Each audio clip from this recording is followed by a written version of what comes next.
네, 안녕하십니까. 반갑습니다. 2016년 지방직 7급 시작하겠습니다.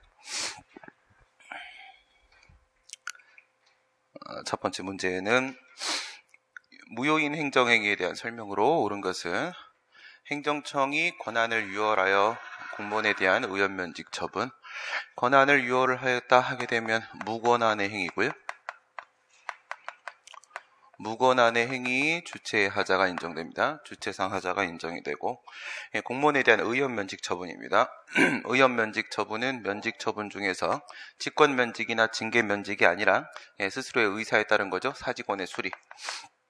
사직원의 수리를 의원면직이라고 하게 되고, 사직원은 사인의 공법행위죠. 사직원의 제출, 자신의 의사로서 면직, 공무원 지위를, 신분관계를 소멸을 시키는 겁니다. 이러한 처분은 다른 일반적인 행정행위의 그것과 같이 보아서, 그죠? 일반적인 경우라고 보게 되면 무권한의 행위는 당연 무효이다. 이렇게 보는 것이 우리 판례 입장인데, 근데 사직원의 수리는 어떻게 보는 거라고 했어요? 행정청이 수리를 할 것이냐 말 것이냐라는 판단을 하는 문제가 아니라고 했습니다. 얘 같은 경우에는 준법률 행위죠. 행정행위로서 수리입니다. 수리에 따라서 재량이라는 게 존재하지 않는다. 그냥 그 사람의 의사를 받아들이는 것에 불과한 것이다. 그래서 이거는 소극적인 행위다 이겁니다. 소극적인 행위다. 따라서 일반적인 경우와는 달리 본다라고 해서 무권한의 행위이지만 취소 사유로 보고 있었습니다.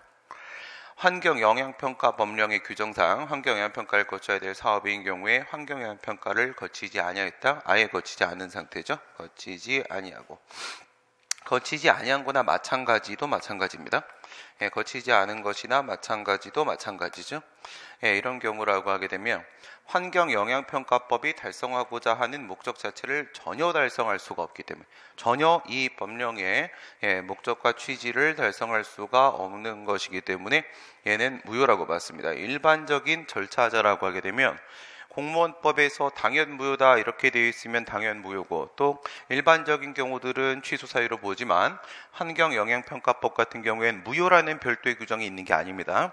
공무원법에는 일정한 절차를 거치지 않으면 무효로 본다 이런 명문 규정이 있을 때가 있어요. 근데 명문 규정이 없는데, 그런데 절차 하자를 무효로 보는 경우는 몇 개 없는데 그 중에 가장 대표적인 게 바로 환경영향평가입니다. 저거 거치지 않으면 환경영향평가법 자체가 전혀 무의미해지기 때문에 그렇습니다. 법률이 위헌으로 선언된 경우에 위헌 결정 전에 이미 형성된 법률관계에 기한 후속 처분, 수없이 나왔던 얘기죠. 과세 처분이 나왔고, 이 근거 법률에 대해서 위헌 결정이 나왔다 이거죠. 위헌 결정이 나와 있는 상태고, 후속 처분은 이미 이게 형성된 법률관계고 납세 의무가 부과되어 있는 상태, 비록 그것이 새로운 위헌적 법률관계의 생성 확대 들어갑니다. 확대, 여기서 이제 강제징수 들어가는 거죠. 독촉하고 그 다음 체납처분 절차 이렇게 들어갔을 때 압류, 공매, 청산 전부 다 무효다 이렇게 보죠. 무효다라고 보는 게 대법원도 헌법재판소도 전부 다 마찬가지입니다. 다만 이제 조심해야 될 것은 소급표가 인정이 되면 얘가 위법이 될 것이고, 소급표가 인정이 안 되면 일반 사건인데 불가정역 발생했을 때 소급표가 인정이 안 되면 얘가 위법이 되지도 못할 겁니다. 근데 위법이 되는 경우라고 하더라도, 그렇다고 하더라도 이게 이렇게 돼서 하자가 승계되어서 얘가 무효가 되는 그런 문제가 아니라고 했습니다. 하자가 승계되는 부분은 아니죠. 하자 승계론에 따르게 되면 과세 처분하고 징수 절차에는 서로 하자 승계가 되지 않습니다. 그런 문제가 아니라 뭐로 봐야 된다? 이 위헌 결정의 기속력 이렇게 들어가는 것이었었죠. 위헌 결정의 기속력.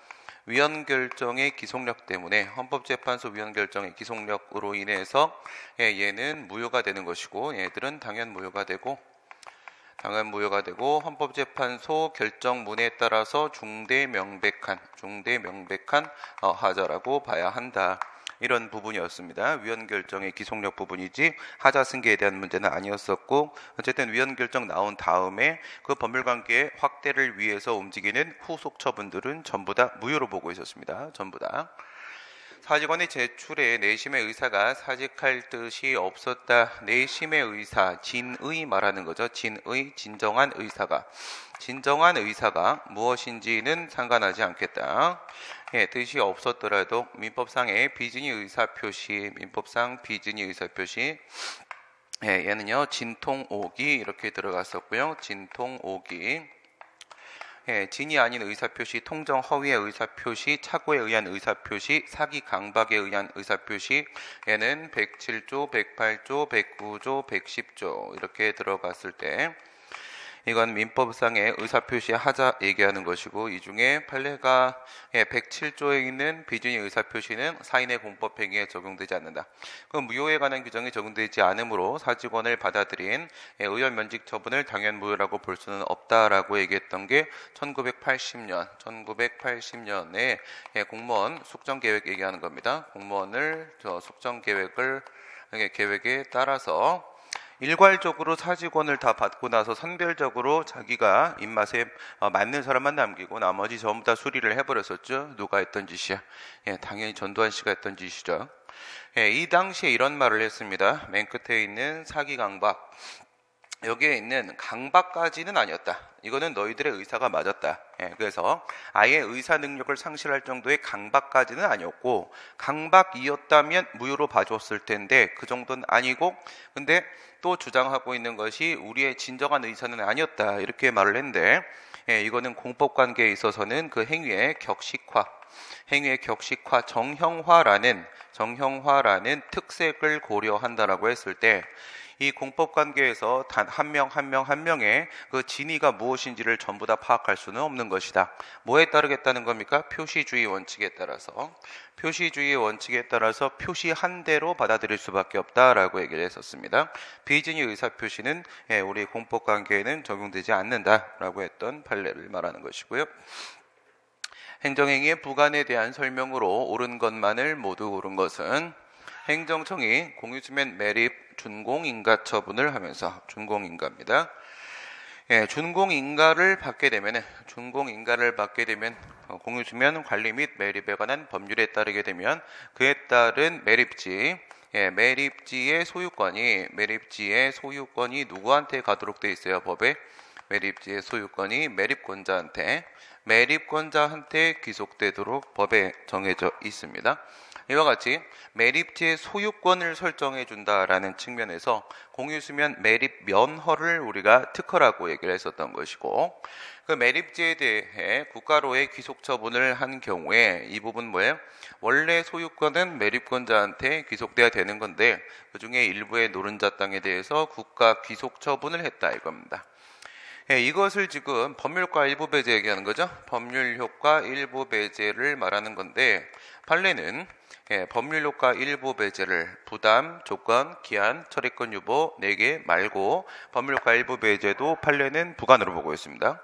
부관으로 보면서 얘를 이제 기타 부관으로 보죠. 기타 부관으로 보는데 전 개인적으로 이거는 부관 아니라고 생각하고, 보시다시피 이거는 지금 박권 처분입니다. 특허의 일종이에요. 특허 일종. 박권이잖아요. 권리를 박탈하는 행위입니다. 원래 법에 따르게 되면 그 권리는 매립권자한테 귀속되는 게 맞는 건데, 근데 그 일부분에 대한 소유권을 지금 박탈하고 있는 거예요. 이건 처분으로 봐야 되는 건데, 근데 그렇게 안 보고 판례 같은 경우에 이거를 법률효과 일부 배제라고 하면서 이거를 이제 부관 처리를 이렇게 하고 있죠. 공유수면 매립 준공인가 처분 중에 매립제 일부에 대한 귀속처분, 말이 귀속처분이고 판례는 부관으로 보고 있고, 그 취소를 구하는 소송을 청구할 수가 없겠죠. 기타 부관으로 보게 되면은 이에 대해서 일부 취소송을 제기하는 것은 허용될 수 없다. 이렇게 보고 있는 게 판례 입장이고요. 허가에 붙인 기한이 그 허가된 사업의 성질상 부당하게 짧아. 이거 건축허가 상황인데 10년이죠. 10년 동안의 건축에 필요한 겁니다. 이게 정당한 기간이었어요. 정당한 기간이 10년, 적정한 기간이 10년 필요한 건데 2년씩 잘라서 갔다. 이렇게 해서 2년 가고, 잘라서 2년 가고, 잘라서 2년 가고, 잘라서 2년 가고, 잘라서 2년 간 다음에 그 다음 단계입니다. 그 다음 이렇게 해서 그 다음 이제 다시 연장 이렇게 들어간다라고 했을 때 부당하게 짧다. 이렇게 해서 2년이라는 기한을 붙이면 2년은 공사에 필요한 시간이 10년인데 2년은 지나치게 짧죠. 지나치게 짧게 되면 허가 조건의 존속기간이다. 주된 행정행위의 존속기간이 아니라 부관의 존속기간이라고 얘기를 한 것이고요. 주된 행정행위로 치게 되면 갱신기간을 의미를 하는 것이죠. 갱신기간은 갱신 신청을 하게 되면, 즉 기간의 연장 신청을 하게 되면 특별한 사정이 없는 한 만료되기 전까지입니다. 만료되기 전까지 연장 신청하면 연장을 시켜주겠다라는 약속입니다. 신뢰보호 주장이 가능하죠. 갱신 허가를 거부하면 신뢰보호 주장이 원칙적으로 가능한데, 당초의 기한이 상당 기간 연장되어 5번 연장됐다 치고 연장된 기간을 전체적으로 포함을 하게 되면 존속기간 전체를 기준으로 보면 더 이상은 부당하게 짧은 경우가 아니다. 더 이상은 부당하게 짧은 경우에 해당하지 않게 된 때, 다시 말해서 여기까지 왔을 때 합쳐가지고 2 플러스 2 플러스 2 플러스 2 플러스 2에서 10이 나왔다라고 했을 때, 법령상의 허가 여부를 재량권을 가진 행정청으로서 허가 조건의 개정만을 고려하는 것이 아니라 조건의 개정만 고려한다. 이건 무슨 말이에요? 허가를 내줄 것인지 말 것인지에 대한 판단은 하지 않는다. 약속이기 때문에 연장은 해주는 것을 전제로 하고 부관만 좀 바꿀 수도 있다 라는 것이 아니라, 이젠 더 이상 갱신의 문제가 아니고 재량의 행사로서 그 기간에 연장을 불허가하여 허가의 효력을 상실시킬 수 있다. 여기서 만약에 거부하면 이건 갱신 거부입니다. 여기서 갱신 신청인데 거부하면 갱신 거부, 여기도 갱신 거부, 여기도 갱신 거부, 이렇게 될 건데 여기는 갱신 거부가 아니죠. 만약에 여기서 얘가 허가기간의 연장이랍시고 갱신 신청을 한다고 하더라도 그것은 더 이상 갱신 신청이 아니라 그것은 신규 허가의 신청이라고 봐야 되는 것이고, 신규 허가 신청에 대한 거부 처분으로 나아가는 것은 이제는 괜찮다 이겁니다. 시간을 충분히 준 거기 때문에. 수익적 행정처분에 부과된 부담이 처분 당시에는 적법했다고 하더라도 부담의 전제가 된 주된 행정처분의 근거 법령이 개정됨으로써 주된 행정처분이 주된 행정행위가 이렇게 있고, 그리고 이제 부관이 이렇게 붙어 있다. 부담이든 부관, 일반적인 부관이든 상관없고요. 더 이상 부관을 붙일 수 없게 되었다면 곧바로 뭐의 효력이 소멸된다? 위에 있는 부관의 효력이 소멸된다. 그것은 아니죠. 이건 위법성 판단 기준시 얘기하는 거고, 위법성 판단 기준시는 부관의 위법성 판단 기준시는 주된 행정행위의 위법성 판단 기준시와 같은 거죠. 그래서 부관은 주된 행정행위의 일 내용으로서 나오는 것이기 때문에 주된 행정의 위법성 판단 기준시와 동일하게 보면 통설 판례에 따랐을 때 그것은 처분시가 되는 것이고, 처분 이후에 신법은 소급해서 적용되지 않을 겁니다. 이미 처분이 나왔죠. 처분이 나왔으면 법률관계는 완성된 거고, 만약에 이것을 소급해서 적용시키면 그것은 진정 소급 적용이 되기 때문에 금지되는 것이 원칙이 될 겁니다. 주된 행정행위의 그 위법성 판단 기준시랑 똑같다. 부관이 행정처분에 붙은 부관이 불가증력이 생겼다고 하더라도 그 당의 부담이 당연무효가 아닌 이상 부담의 이행으로서 하게 된 매매 등의 사법상 법률행위의 효력을 민사소송으로 다툴 수는 없다. 이건 아니죠. 이렇게도 아니고 저렇게도 아니고 플러스 마이너스 다 아닌 거죠. 이거는 기부체납 조건. 기부 체납 조건이라는 부담이 붙어 있고, 그 부관의 이행으로서 기부 체납 행위가 있었다. 증여계약 얘기하는 거죠. 기부 체납 행위가 있었다. 이렇게 들어가게 되면은 앞에 게 무효라고 해서 뒤에 게 무효가 되는 것도 아니고, 앞에 게 취소되었다고 해서 뒤에 게 실효되는 것도 아니고, 얘가 무효라고 해서 얘가 무효가 되는 것도 아니고요. 얘가 취소되었다라고 해서 얘가 실효되는 것도 아니고요. 그 다음 다시 불가증력이 발생해서 얘가 확정되었다라고 해서 얘가 확정되는 것도 아닙니다. 얘가 확정되는 것도 아닙니다.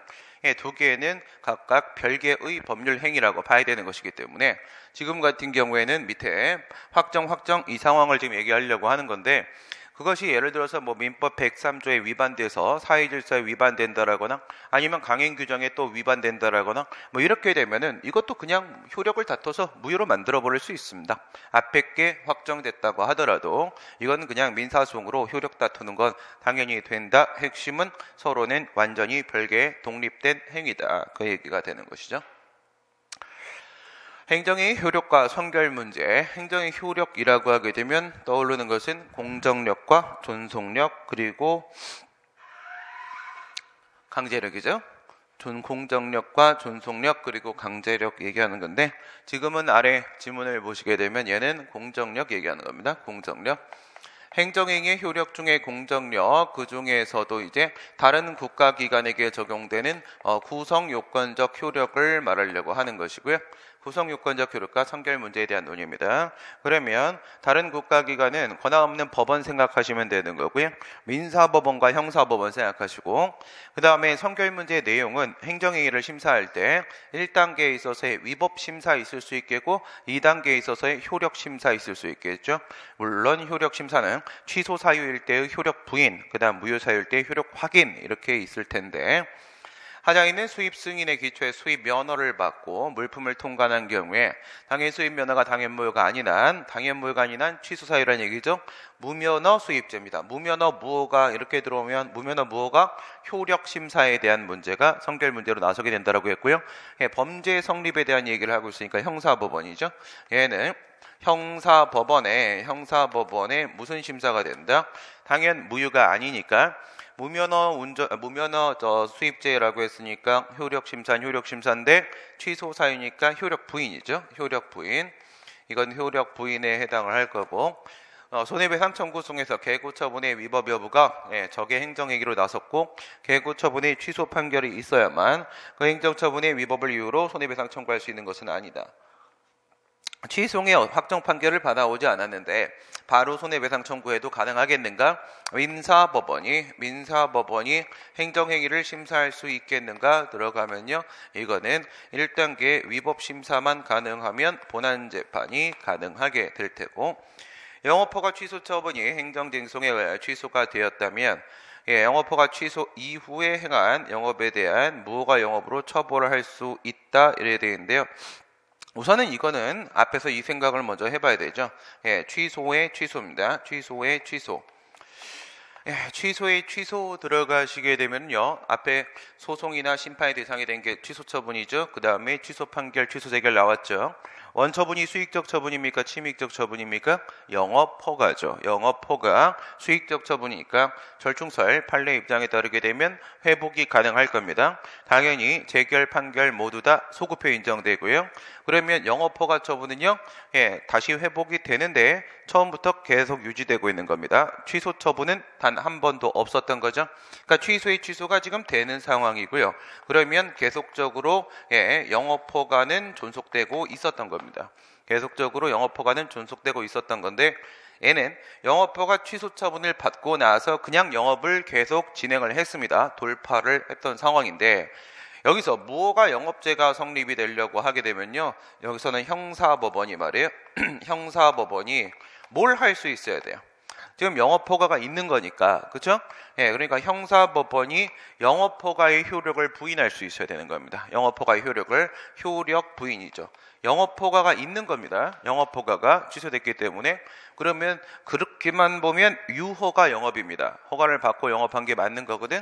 그걸 깨버리려면 형사법원이 효력 부인을 할 수 있어야 될 테고요. 그 다음에 주택법에 따른 시정명령죄, 이건 유명한 친구죠. 당연 무효가 아니다. 그 시정명을 따르지 아니한 시정명령 위반죄 들어왔습니다. 시정명령 위반죄.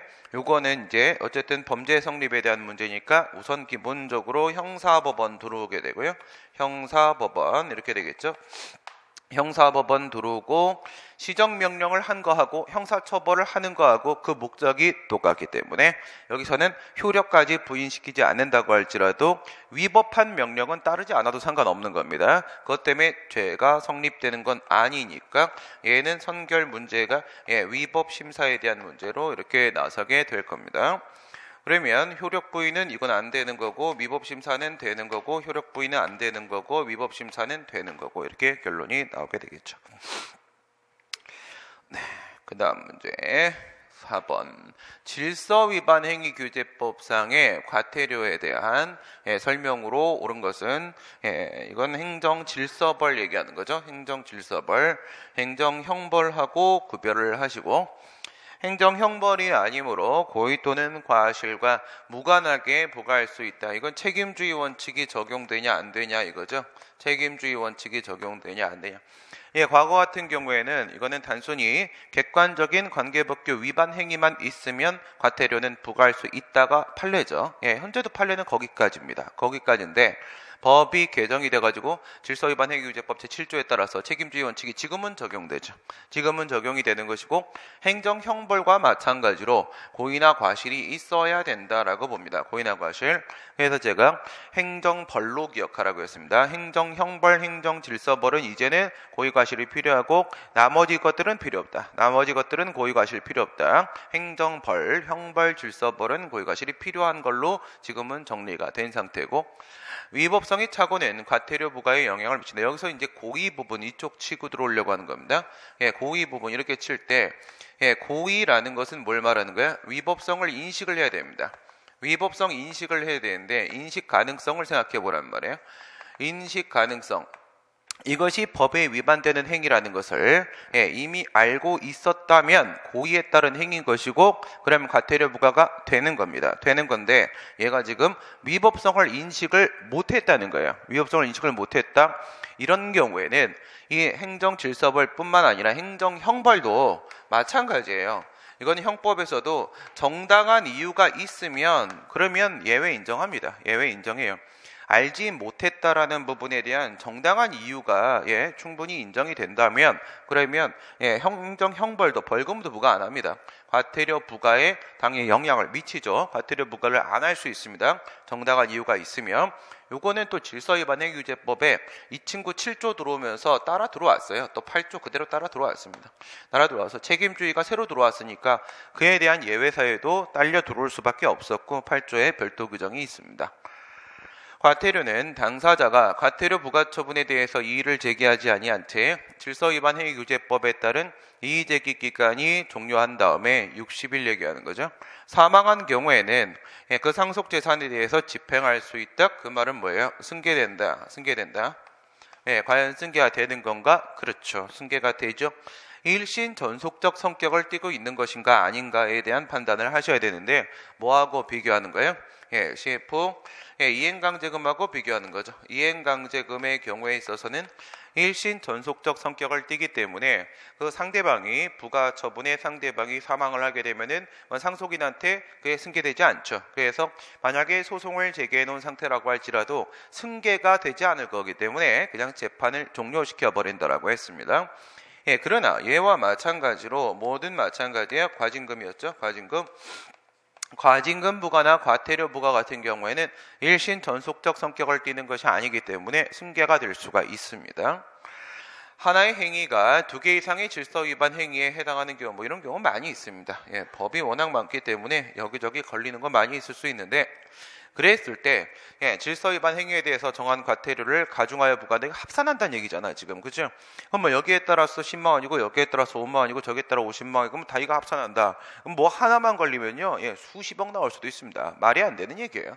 그게 아니라 어떻게 들어가는 거라서 그중에 가장 가중한 거, 가장 비싼 놈 비싼 놈 한 개만 들어가는 거지. 다 합산해 버리면 남아나지 못합니다 사람이. 그 다음 문제. 취소의 1심 관할 법원에 대한 설명으로 옳지 않은 것은 재판 관할 잘 안 물어보는데 재판 관할에 대한 질문이 7급이어서 들어왔나? 재판 관할은 박근혜 정부 때 한번 개정 한번 들어갔죠. 그거 생각을 해보시게 되면 중복 관할 인정한 거. 행정소송법 구조입니다. 행정소송법 구조 1항하고 2항하고 3항하고 이렇게 하면 이제 2항 이 친구가 신규고요. 이 친구가 2014년도에 새로 들어온 친구가 되는 것이고 얘 같은 경우에는 피고 행정청 소재지죠. 행정청 소재지 행정법원으로 한다 이렇게 되어 있는 거고 행정법원 없으면 지방법원 본원 가면 되는 거고요. 그 지방법원 본원 가는 건 법원조직법 2조에 그렇게 하도록 되어 있고 그 다음 여기서 이제 중복관할이 인정이 된 겁니다. 여기서 중복관할 이거는 세종시로 세종자치시로 중앙행정기관들이 넘어가게 됨에 따라서 발생한 중복관할 문제가 되는 것이고 얘는요 부동산 관련된 공용 수용 등의 부동산 관련된 처분이라고 하게 되면 부동산 소재지 행정법원에다가 소송을 제기할 수 있다라고 되어 있는 거고요. 지금 여기 얘기하는 거는 이제 심급 관할이나 사물 관할에 대한 문제가 아니고요. 심급 관할은 이제는 고등법원이 아니라 행정법원이죠. 그 얘기고 혐의 관할은 이게 단독 판사냐 합의부냐 이 문제고 그거 얘기하는 게 아니라 지금 여기서 말하고자 하는 것은 토지 관할이죠. 토지 관할. 구조에 있는 내용은 이제 토지 관할에 대한 얘기고 어디 소재지 법원이냐 이거 얘기하려고 하는 거고요.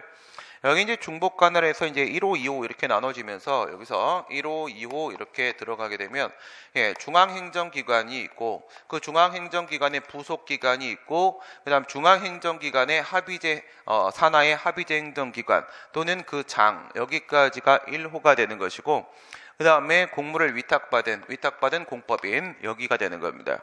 얘들 같은 경우에 뭐 예를 들어 가지고 중앙행정기관들 전부 다 세종자치 내려갔잖아. 그러면 원래 있었던 1항에 행정청 소재지 이래버리면 어디로 가야 돼요?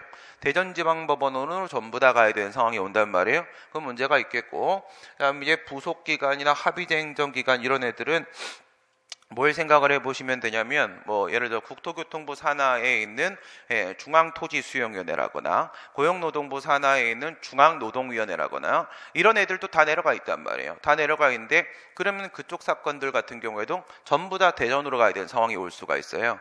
그 다음에 여기에는 위탁받은 공법인 이런 친구들은 대표적인 친구가 근로복지공단 생각해 보시면 돼요. 근로복지공단 중앙이 어디 있어요? 저희 울산에 가 있습니다. 울산에. 그럼 울산지방법원에다가 독박 씌워야 되는데 그러면 또 걔네들도 감당을 못한단 말이에요. 이걸 감당할 수 있는 힘을 가진 놈은 하나밖에 없죠. 노동사건 전담부 이런 거 다 갖추고 있는 친구는 행정법원, 서울행정법원 얘밖에 없습니다. 그래서 어디로 간다고? 이런 애들은 그 지방법원에 괴롭히지 말고 갖고 올라와라. 이걸 갖고 올라와라. 대법원 소재지 행정법원으로 끌어올릴 수 있다. 중복관할입니다. 그래서 1항에 따른 행정청 소재지 법원으로 가도 되고 그 다음에 서울행정법원 서초동 쪽으로 와도 되고 이렇게 한다. 그 얘기가 나온 건데 세종특별자치시에 위치한 해양수산부 장관 이건 누구예요? 중앙행정기관 들어왔네요. 중앙행정기관 들어왔어요. 김영춘 씨죠. 김영춘 씨. 그래서 이번 지방선거 6.13 지방선거의 출마 여부가 지금 논란이 되고 있습니다. 난 출마하라에 한 표. 서울행정법원에 되죠? 여기입니다. 걸렸죠? 되는 거고요. 그 다음 경상북도 김천시에 위치한 한국도로공사 도로공사 들어왔네요. 위탁받은 공법인 일로 들어온 거예요. 얘는 공법상 영조물법인이죠. 국토교통부 장관의 국가사무에 위임 위탁을 받아서 처분을 했다. 그러면은 어디야? 경상북도니까 저쪽으로 지방법원 갈 수도 있겠지만 그러지 말고 어디로 갈 수도 있다? 서울행정법원, 대법원 소재지 행정법원으로 갈 수도 있다. 경기도 토지수용위원회에 수원시 소재 부동산 수용, 공용수용 들어왔네요. 그럼 요거 3항 들어가자. 요 얘기하는 거죠.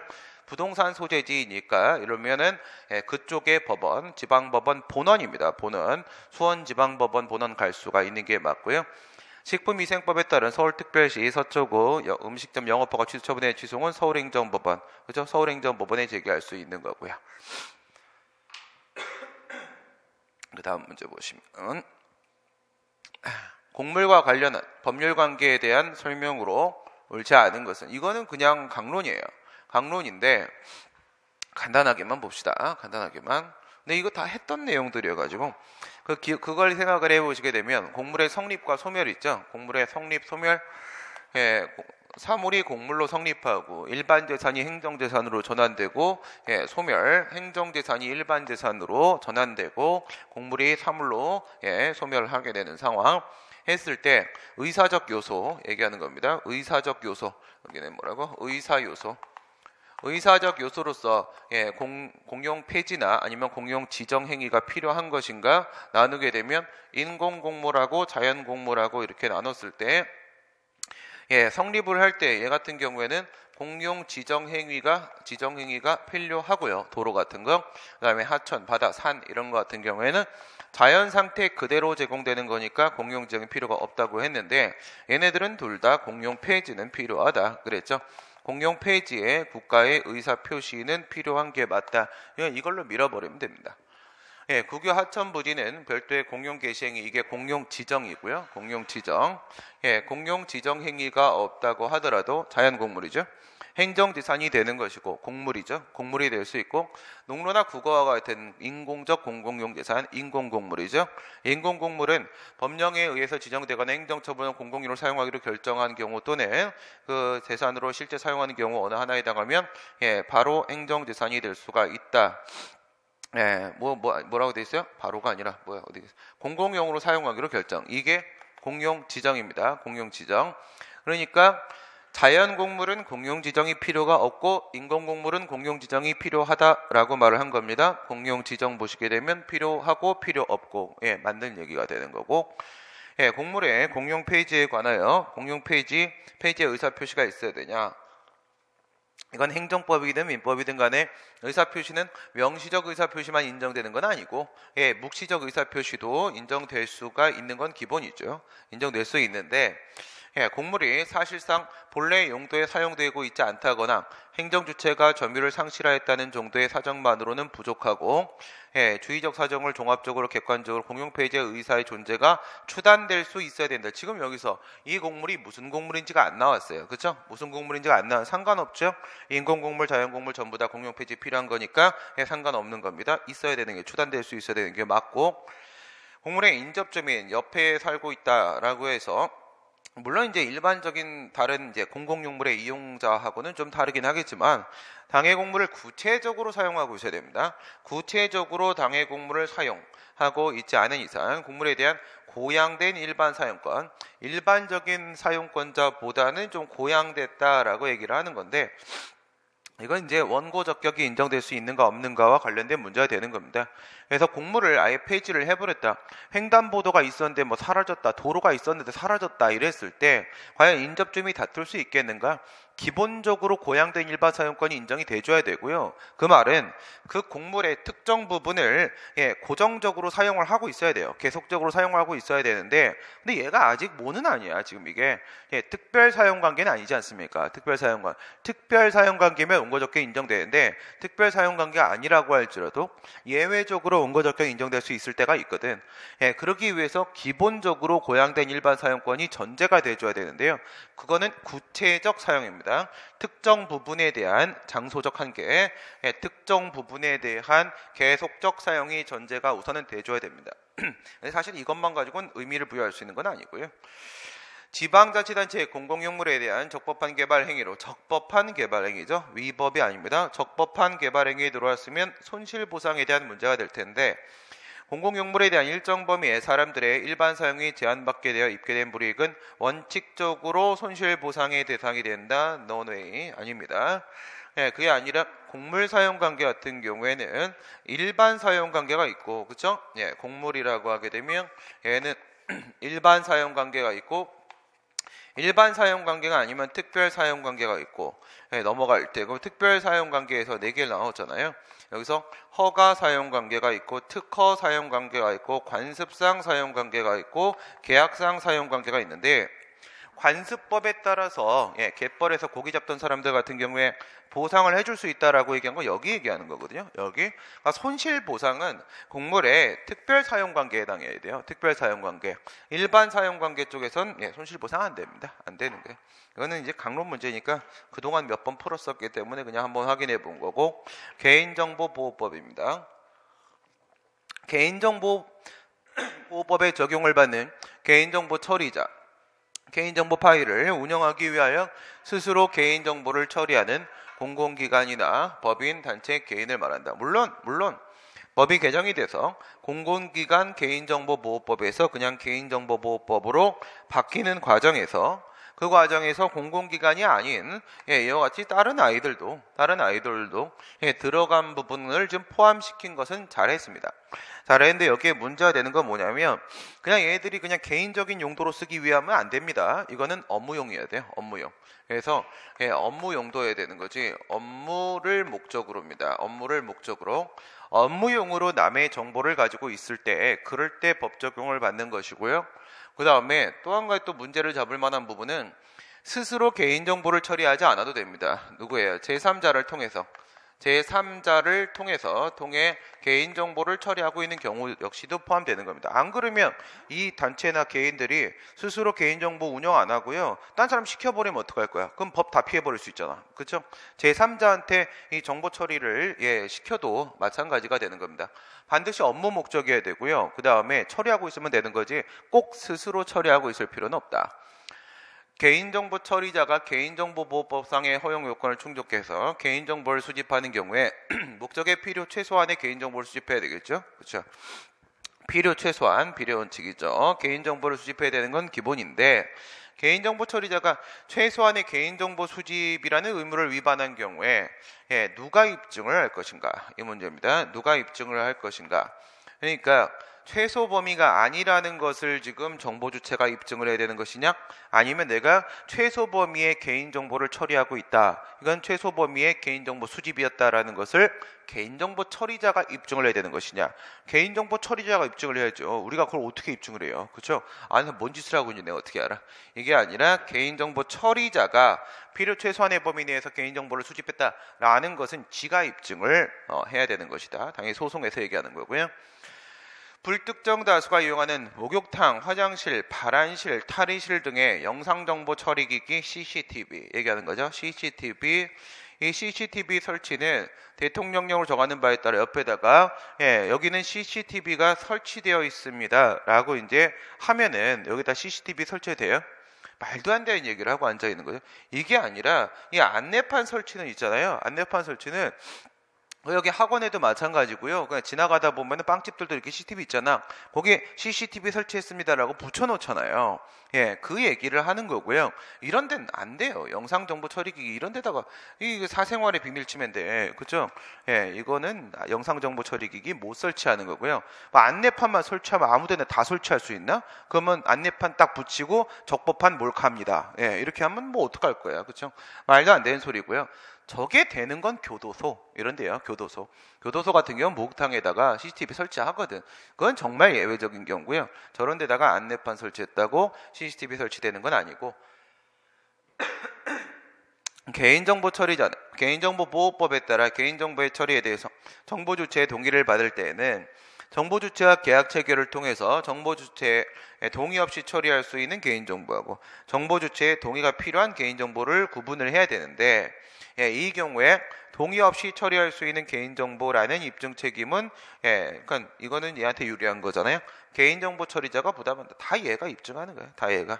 개인정보 처리자가 부담을 해야 된다. 동의 필요 없는 부분은 이게 동의 필요 없다는 거를 제가 입증을 해야 되는 것이겠고요. 조세호 생각하시면 되겠고, 판례에 따르면 신고 납부 방식이 있고 고지 납부 방식이 있고 이렇게 있죠. 신고 납부 방식이냐 고지 납부 방식이냐는 누가 그 세금의 금액을 계산하느냐 문제죠. 국가가 계산하면은 고지 납부 방식이 되는 거고, 개인이 계산하게 되면 신고 납부 방식이 되는 거고, 신고하면 믿어주십니다. 믿어줍니다. 국가가. 신고 납부 방식의 관세에 있어서 과세관청에 납세의무자의 신고에 따라 세액을 수령이라고 했잖아요. 수령. 이건 어버이 수령 동지 얘기하는 거잖아, 그렇지? 어버이 수령 동지는 처분이 아니라 사실행위입니다. 사실행위, 그렇죠? 사실행위. 이거는 신고 행위가 부가처분이라고 했습니다. 신고 자체가 부가처분이고 수령은 그냥 돈 받는 거예요. 수령은 돈 받는 거기 때문에 그래서 요거는 사실행위에 불과한 것이고, 국세기본법상의 위법한 국세 부가징수에 대해서는 불복 사유를 갖춰서 해당 처분을 했거나 했어야 될 세무서장 누구 얘기하는 거야? 처분청을 거쳐서 여기는 처분청을 아직도 거치도록 하고 있어요. 일반 행정심판 같은 경우에는 지금은 처분청을 거쳐서 행심위로 갈 수도 있지만 행심위로 다이렉트로 꽂을 수도 있도록 바뀌었잖아. 2008년도에. 근데 다른 법들은 아직도 처분청 거쳐가라고 합니다. 거쳐가는 게 좋을 수도 있어요. 거쳐가게 되면 얘가 이거를 받고 나서 청구서를 받고 나서 읽고 그러네? 이러면은 바로 지가 취소하고 끝날 수도 있어요. 끝날 수도 있습니다. 처분청이. 그래서 국세 거친 다음에 국세청장에 대한 심사 청구하고 조세심판원에 대한 심판 청구죠. 또는입니다. 또는 조세심판원에 대한 심판 청구, 원이든 원장이든 이건 신경 쓸 문제 아니니까 개의치 마시고, 태길이고요. 중복 안 됩니다. 둘 다 제기하는 거 안 됩니다. 둘 중에 하나는 꼭 거쳐야 되긴 하는데 둘 다 거치는 것도 안 돼요. 둘 다 거치는 것도 안 되고, 그에 대한 결정을 받은 후에 행정소송을 제기한다. 행정심판 전치주의가 적용된다. 그 얘기를 하려고 하는 것이고요. 또 한 가지는 이게 지금 국가기관이잖아요. 그렇다고 해서 요거를 이제 중앙행정심판위원회에다가 행정심판 청구하는 거 아니다. 요것도 기억해 놓으시고요. 중앙행정심판위원회로 가는 게 아니라 특별행정심판 절차로서 심사 심판 청구가 마련되어 있으니까 그걸로 가야 되는 것이지, 일반 행정심판으로서 중앙행정심판위원회로 가는 게 아니다. 국민권익위 쪽으로 하는 게 아닙니다. 국세기본법은 국세를 납부할 의무가 성립한 소득, 수익, 재산, 행위, 거래에 대해서 그 성립 후의 새로운 세법에 따라 소급과세 금지잖아요. 조세법정주의 원칙에 따른 소급과세 금지입니다. 조세법정주의의 기본은 당연히 소급과세 금지인데 또 이게 국세기본법 18조 2항에 이게 또 나와 있어요. 소급과세 하지 말라고. 소급과세는 당연히 안 되는 거겠고요. 이거 법적 안정성 너무 심각하게 깨잖아. 4번은 뭐 다 알고 있는 얘기예요. 국세기본법은 세법의 해석이나 국세행정의 관행이 일반적으로 받아들여졌을 때 그 해석이나 관행에 의한 행위나 계산은 정당한 것으로 보고 그 해석이나 관행에 소급해서 과세되지 아니한다 규정. 이거 뭐 얘기하는 거예요? 이거 국세기본법 18조 3항이잖아요. 행정법 맨 처음에 배울 때 나오는 얘기예요. 행정절차법 4조 2항, 그 다음 국세기본법 18조 3항 두 개는 신뢰보원칙, 자기구속원칙, 그리고 행정선례법의 실정법상 근거다라고 배웠잖아요. 그 얘기하는 겁니다. 그 얘기. 18조 3항 내용 그대로죠. 그대로이기 때문에 이건 당연히 법에 있는 내용이고요. 9번 국토계획 및 이용에 관한 법률사항에 이것도 이 정도 치고 들어오면 이거 강론인데 이게 총론하고 강론의 경계가 딱 명확히 나와지는 건 아니에요. 그러니까 예를 들어서 경찰법의 고유 영역 같은 경우에 딱 나눠지지, 지방자치법 이런 것도 딱 나눠지지. 하지만 나머지 특별행정작용법 같은 경우에는 잘 안 나와죠. 좀 더 들어가면은 구체로 더 들어가면 강론이고 들어가다 말면 총론이거든요. 근데 이 정도 들어가면 강론인데 뭐 별거 아니니까 확인하고 지나가겠습니다. 그냥 강론 가면 강론의 반은 총론에서 배운 내용이야. 강론의 반은. 지구단위 계획은 이거는 진짜 강론이고요. 이거는 우선 읽어보면 도시군 계획 수립 대상 지역의 일부에 대하여 토지 이용을 합리화하고 기능을 증진시켜 미관을 개선하고 양호한 환경을 확보하고 그 지역을 체계적 계획적으로 관리. 뭐 좋은 말이잖아, 그렇죠? 좋은 말인데 여기를 보면 되는 거예요. 여기를 대상 지역의 일부 이거 얘기하는 겁니다. 대상 지역의 일부 앞에 있는 도시군 계획이 있지 않습니까? 저거는 용도 지역하고 용도 구역 얘기하는 겁니다. 그래서 용적률이나 건폐율을 제한을 걸게 되는 용도 지역, 용도 구역 중에서 일부 지역을 특화시키는 거예요. 일부 지역을 뭐 우리가 잘 알고 있는 토지거래 허가 구역을 지정을 한다라거나 아니면 개발 제한 구역을 지정을 한다라거나 그런 거 말하는 겁니다. 그런 거. 저거 용도 지구 얘기하는 거예요. 용도 지구. 예, 이거는 강론에서 배웁니다. 강론에서. 공인중개사에서 배운 내용이라고 했죠. 개발제한구역의 지정, 이거는 총론에서 많이 보던 거죠. 그린벨트. 도시군 관리계획 결정 당시에 이미 사업이나 공사에 착수한 자는 이거는 국토계획법에 여러분들이 내용을 모른다고 하더라도 이미 허가받고 사업이나 공사에 착수했다라는 건 뭐예요? 이거는 이미 완성된 사실관계 법률관계라는 거잖아요. 이미 완성이 된 거잖아요. 완성된 사실관계 법률관계에 대한 문제인데 그 도시군 관리계획의 결정과 관계없이 그냥 할 거 계속해라는 건데 이게 뭡니까? 이렇게 개발제한구역이 지정됐다라는 것은 이거 사정변경이잖아요. 사정변경. 그러니까 위법성 판단 기준 시에 법리를 그대로 적용시키시면 되는 겁니다. 법령 개정이나 사정 변경이 있다고 하더라도 이미 완성된 사실관계 법률관계에 대해서는 적용할 수가 없는 겁니다. 이미 허가받고 공사 시작한 사람한테 여기다 이제 그린벨트 묶였으니까 공사하지 마라. 이건 말이 안 되는 거죠. 그렇죠? 이미 완성된 사실관계입니다. 국토교통부 장관, 시도지사, 시장 군수는 직접 도시군 관리계획에 대한 지형도면을 작성하거나 승인하 이건 좀 기억을 해놔야 돼요. 고시를 하게 되는데 이 도시군 관리계획은 이거는 계획 처분이잖아요. 계획 처분 구속적 계획으로서 우리 처분성 인정하죠. 도시기본계획은 처분 아니라고 보고 도시군관리계획은 처분이라고 보잖아요. 그런데 그 효력이 언제 발생하냐 이거예요. 그러면 이거는 물적 행정행위로서 일반 처분이잖아요. 일반 처분 아닙니까? 일반 처분 들어가게 되면은 구사무관리 규정, 행정 업무의 효율 및 업무 갑자기 아침이군요. 네, 5일이잖아. 어쨌든 5일. 갑자기 법령명이 훅 없어지네. 5일이잖아요. 5일 뒤에 효력이 발생하는 게 일반적인 건데 얘는 그렇게 안 돼 있어요. 고시날이라고 돼 있습니다. 고시날. 이거 그래서 국토계획법 같은 경우에는 5일이 지나고 나서 효력 발생이 아니라 고시한 날 효력이 발생한다. 물론 저거는 똑같고 뭐예요? 안것으로 의지한다. 그건 주관적 제소기간 적용하는 건 똑같고요. 얘는 고시한 날 효력 발생한다는 점. 요건 좀 특이한 부분입니다. 요거 하나 기억해 놓으시고 그 다음에 도시군 관리계획은 시도지사가 직접 시장군수의 신청에 따라 또는 시장구소에 신청했더라. 그러니까 이게 계획처분이죠. 계획처분인데 원래는 누가 하고 광역이 하고 지금 지가 알아서 하거나 아니면 얘가 신청을 해요. 얘가 신청을 해. 기초가 신청을 하는데 근데 그게 기초라고 해서 다 무시할 건 아니고요. 직접 못하는 건 아니고 좀 사이즈 나오면 됩니다. 사이즈 나오면 되는데 사이즈가 100만이 아니라 50만이에요. 50만. 네. 50만 이겁니다. 50만 여기서 틀린 거예요. 여기서. 우리가 보통 보게 되는 도시군 관리 계획은 오히려 기초 쪽에서 많이 해요. 기초 쪽에서 하는 이유는 걔가 50만 이상이었기 때문에 그랬어요. 50만 이상이었기 때문에 기초가 더 많이 합니다. 마지막 대집행은 뭐 언제나 익숙한 친구니까 법령상 부작위 의무 위반에 대해서 자기 의무를 부과할 수 있는 법령의 근거가 없음에도 뭐가 없다는 얘기예요? 전환규범이 없다는 얘기죠. 전환규범이 행정청이 자기 의무를 명한 후에 그 의무 불이행을 이유로 대집행 개고 처분을 하면 개고 처분 유효하다. 이럴 때 속지 말고 이럴 땐 그냥 그림 그리세요. 말장난을 요 부분은 말장난을 너무 심하게 들어오니까 그러니까 이게 무허 건축물이라는 얘기죠. 불법 건축물. 무허가 건축물이라고 하게 되면 이거는 얼로 간 거예요. 건축법 11조 1항 이렇게 들어가면 되죠. 건축을 하고자 하는 자는 허가를 받아야 된다. 반대 해석하게 되면 허가를 받지 않았으면 건축을 하면 안 된다. 부작위 의무가 부과될 거 아니야. 그럼 부작위 의무 위반으로 지금 불법 건축물을 만든 거 아니겠습니까? 여기다가 바로 행정대집행 들어갈 수 있냐? 그게 아니죠. 전환 명령이 있어야 될 거 아니겠습니까? 부작위 의무를 자기 의무로 전환시켜주는 전환 명령으로 뭐가 들어와야 돼? 철거 명령이 이렇게 들어와야 되는 거잖아요. 철거 명령이 들어오면 그 다음 뒤쪽이 달라지는 거지. 이 전환 명령을 기점으로 해서 앞쪽 뒤쪽 나누게 되면 앞쪽이 부작위 의무 영역이 되고 뒤쪽이 작위 의무 영역이 되고 이렇게 될 거 아니겠습니까?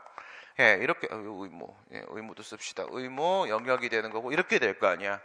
그러면 이제 자기 의무로 전환을 시키면 그게 대체적 자기 의무라는 전제하에서 행정대집행이 가능해질 수가 있는 거야. 근데 지금 여기서 이게 나왔대. 나왔고 그리고 나서 대집행이 들어갔다고 지금 얘기를 하는 거죠. 대집행이 들어갔어요. 들어와서 이제 출발을 알리는 계고가 있고, 대집행 영장 통지 확정이 있고, 강제 철거 대집행 실행이 있고, 그다음에 비용 납부 명령 의무자로부터 비용을 징수한다. 이게 있는데 이 친구는 어떻게 되겠느냐라고 말을 했는데 이거의 근거가 지금 없다는 거예요. 근거가 없다 이거예요. 그러면 철거 명령을 하는데 당연히 침해적 행정작용이고 법률유보가 적용될 텐데 법의 근거도 없이 철거 명령을 하면 어떻게 돼요? 무효잖아요. 그렇죠? 얘는 무효입니다. 법의 근거도 없이 막 이렇게 의무 부과하고 이러면 안 되죠. 무효죠? 그러면 이게 지금 의무 불이행 성립이 안 돼요. 의무 불이행 성립이 안 되면 당연히 얘도 무효죠. 철거 명령이 없는 대집행이잖아. 지금 철거 명령이 무효니까 철거 명령이 없는 대집행입니다. 건축법에 위반한 건축물의 철거를 명하였으나 불응하자 이행강제금을 부과 징수한 후에 이후에도 철거를 계속하지 아니하자 이 정도면은 말 안 통하는 애라고 했습니다. 다시 행정대집행 개고 처분을 한 경우에 개고 처분은 유효하다. 이게 지금 뭘 얘기하려고 하는 거야? 일사부재리 원칙 위반이냐 이 얘기하는 거죠. 일사부재리 원칙 위반이냐? 일사부재리 위반 아니다. 아니죠. 이행강제금하고 대집행 같은 경우에는 합리적인 재량을 통해서 선택적으로 활용할 수 있는 거고요. 그 다음 둘 다 해도 그게 일사부재리 위반은 아니다죠. 그래서 이기적인 의무자에 대해서 먼저 이행강제금 부과했고 부과하고 나서도 계속 철거를 안 하면 대집행으로 넘어가는 거 가능합니다. 가능한 거죠.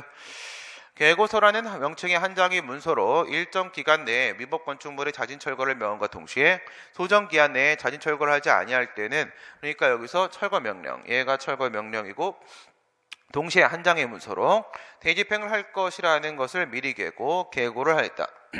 철거 명령과 계고, 지금은 철거 명령을 해야 되는 시점인데 계고를 동시에 했다. 철거 명령에서 주어진 일정 기간이 자진 철거에 필요한 상당 기간이라고 하더라도 그 기간 속에 계고 시에 필요한 상당한 이행 기간이 포함된다고 볼 수 있습니다. 그러니까 계고잖아요. 계고에서 물론 계고의 요건은 요상구문이죠. 요상구문.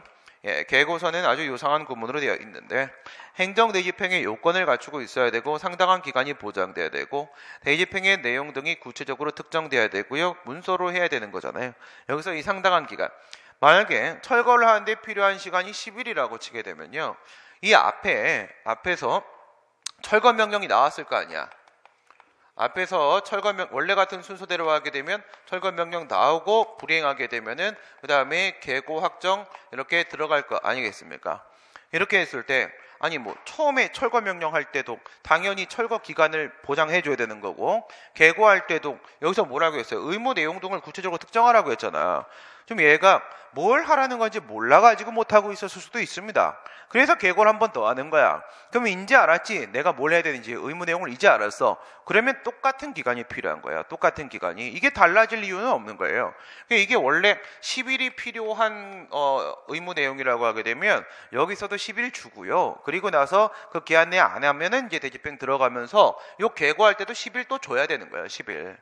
그런데 이거 두 개를 같이 간다고 했잖아요. 같이 가면 10 플러스 10입니까? 그럼 20 줘야 됩니까? 그게 아니죠. 철거에 필요한 시간을 보장하면 되는 겁니다. 지금 여기는 몰랐을 수도 있기 때문에 10일을 다시 주는 거예요. 그러면 지금 여기서 계고가 같이 들어가잖아. 같이 들어가면 계고의 요건도 갖춰야 되니까 겁나 구체적으로 얘기해 줬을 거예요. 상대방이 모를 리 없을 정도로. 알려줬으면 됐고 10일이 필요한 일이면 10일 주면 되는 겁니다. 10일 주면 이걸 10 플러스 10 이렇게 가는 게 아니란 말이죠. 행정청이 대집행 계고를 함에 있어서 의무자가 스스로 이행하지 아니하는 경우에 대집행할 행위의 내용 및 범위는 반드시 대집행 계고서에 의해서만 특정되는 게 아니죠. 이건 뭐 법을 해석하는 데 있어서 당연한 거예요. 여기만 그런 게 아니죠. 그 한 장의 문서 그것만 가지고 특정돼야 되는 게 아니라 앞뒤로 왔던 여러 가지 문서들 다 종합적으로 판단해서 알 수 있으면 충분한 거라고 했죠. 충분한 거죠. 그것에 의해서만 특정된 건 틀린 말이죠. 네, 오늘 여기까지 하도록 하겠습니다. 수고하셨습니다.